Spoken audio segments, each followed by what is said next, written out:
मित्रों, स्वागत है हमारे चैनल ज्ञान गंगा में। आज प्राणों व स्वरतंत्रियों के आधार पर वर्णों का विभाजन सीखते हैं कि प्राणों के आधार पर कैसे किया गया है और वो स्वरतंत्रियों के आधार पर वर्णों का विभाजन कैसे किया गया है। रटेंगे नहीं, हम लोग परिभाषा पहले समझेंगे। वो अल्प प्राण क्या होता है, महाप्राण क्या होता है, सघोष क्या होता है, अघोष क्या होता है, कितने होते हैं और कैसे इनका विभाजन किया गया है ना। धीरे धीरे क्रमशः हम लोग आगे बढ़ेंगे। तो अभी प्राणों के आधार पर समझते हैं। प्राणों के आधार पर दो प्रकार से विभाजन किया गया वर्णों का, एक अल्प प्राण और एक महाप्राण। तो यहाँ पर मैंने दिखाया है, ये प्राणों के आधार पर एक फ्लो चार्ट के मीडियम से मैंने आपके सामने प्रस्तुत किया है क्लास। ये प्राणों के आधार पर, तो ये अल्प प्राण और ये महाप्राण, ठीक है। और स्वरतंत्रियों के आधार पर, स्वरतंत्रियों के कंपनों के आधार पर ये दो प्रकार से होते हैं, अघोष और सघोष। ये चार्ट यहां से बंद है, ऐसे समझ लेंगे हम लोग। तो पहले समझते हैं कि अल्पप्राण किसे कहते हैं। तो वो नीचे लिखा हुआ है, अल्पप्राण वायु का निर्गमन कम होता है जिसमें, उसे अल्पप्राण कहते हैं। और महाप्राण किसे कहते हैं, वायु का निर्गमन ज्यादा। ऐसे सघोष और अघोष की नीचे परिभाषा लिखी हुई है। तो अल्पप्राण मतलब प्राण का अर्थ वायु होता है। इनके उच्चारण में फेफड़ों से बाहर निकलने वाली वायु की मात्रा कम होती है, मतलब वायु का निर्गमन कम मात्रा पे होता है। या इन व्यंजनों के उच्चारण में मुख द्वारा वायु का निर्गमन कम होता है तथा स्फोट भी अल्प ही होता है। ये अल्पप्राण हो गया। और महाप्राण की बात करते हैं तो इन व्यंजनों के उच्चारण में मुख से अपेक्षाकृत अधिक वायु निर्गमित होती है तथा स्फोट भी अल्प प्राण की अपेक्षा ज्यादा होता है। इतना ज्यादा भी नहीं होगा, लेकिन अल्प प्राण की अपेक्षा ज्यादा होगा। अल्प प्राण की अपेक्षा वर्णों का उच्चारण करने में वायु का निर्गमन ज्यादा होगा महाप्राण में, और महाप्राण की अपेक्षा वायु का निर्गमन कम होगा किसमें, अल्प प्राण में। ऐसे करके हम लोग समझ सकते हैं। अब समझते हैं कि अल्प प्राण, देखो नाम से ही समझ में आ रहा होगा, अल्प प्लस प्राण, छोटा प्राण मतलब जिसमें वायु का निर्गमन कम, और महाप्राण मतलब महा प्लस प्राण जिसमें वायु का निर्गमन ज्यादा। अच्छा, अल्प प्राण में टोटल कितने वर्ण हैं? तो अल्प प्राण में मैंने दिखाया है टोटल वर्णों की संख्या। अल्प प्राण कितने हुए, 20, और महाप्राण में 14 या 15। कितने कुल वर्ण होते हैं, 14 या 15। लेकिन अगर दोनों विकल्प में हो तो उनमें से 14 ही सही करेंगे। वैसे दोनों देता नहीं है, फिर मैंने लिख दिया है, कुछ किताबों में 15 भी दिखा रखा था। तो अल्पप्राण समझते हैं, कौन कौन सा अल्पप्राण होता है। देखो, किसी वर्ग का पहला, तीसरा और पांचवा, इसको हम लोग 1, 3, 5 की सहायता से एक समझ सकते हैं कि किसी वर्ग का पहला और तीसरा और पांचवा प्लस अंतस्थ व्यंजन, ये अल्पप्राण में आते हैं। अंतस्थ व्यंजन आपको पता ही है क्या कौन कौन से होते हैं, 11 अलावा। तो 1, 3, 5 जैसे का वर्ग ले लिया, पहला क्या हुआ का, और तीसरा क्या हुआ गा, और पांचवा क्या हुआ अंगा। ऐसे 4 वर्ग ले लिया तो चा पहला हुआ, तीसरा क्या हुआ जा हुआ, और पांचवा क्या हुआ इया हुआ। पांचवा मतलब नासिका वर्ण जो होते हैं। तो अल्पप्राण में ये आते हैं सारे। और महाप्राण में ऐसे ही देख लेते हैं तो महाप्राण का एक सूत्र हम लोग समझ लेते हैं, 24 मतलब किसी वर्ग का दूसरा और चौथा प्लस ऊष्म व्यंजन, ये महाप्राण में आते हैं। दूसरा और चौथा क्या क्या क्या है, जैसे का वर्ग लेते हैं तो खा और घा, ठीक है। और अगर ऐसे ही अगर चा वर्ग लेते हैं, छा और झा, ये महाप्राण में आते हैं। तो और उसमें व्यंजन भी आते हैं, शाह खटकोड़ वाला शाह हा। इनकी संख्या कितनी, 14 या 15 बताया।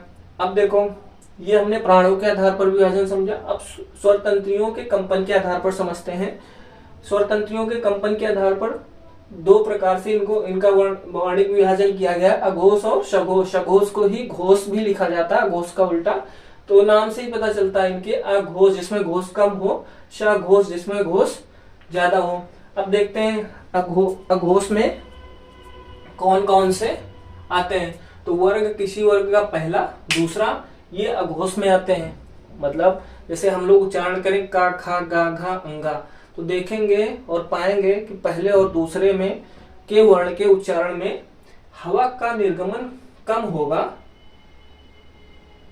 हवा का निर्गमन कम होगा या स्वरनाद का कंपन कम होगा। तो अघोष और सघोष, ये देखो मैंने नीचे लिखा है, अघोष में स्वर तंत्रियों किसी वर्ण के उच्चारण में स्वर तंत्रियों में कंपन कम होता है किसकी अपेक्षा, सघोष में। और सघोष में वर्णों के उच्चारण में स्वर तंत्रियों में कंपन ज्यादा होता है किसकी अपेक्षा, अघोष की अपेक्षा। ऐसे करके समझ सकते हैं। तो अघोष और सघोष, यहाँ पर देखो वर्ग का पहला और दूसरा ये अघोष में आते हैं। तो कोई वर्ग उठाते हैं, जैसे का वर्ग हुआ, तो जैसे का और खा पहला और दूसरा ये किस में आया, अघोष में। चा वर्ग उठाते हैं, पहला चा दूसरा छा, ये किस में आया, अघोष में। प्लस ऊष्म, लेकिन ध्यान देने की बात है ऊष्म व्यंजन में हा को छोड़कर सा आएगा, तो ये अघोष व्यंजन अघोष कहलाएगा।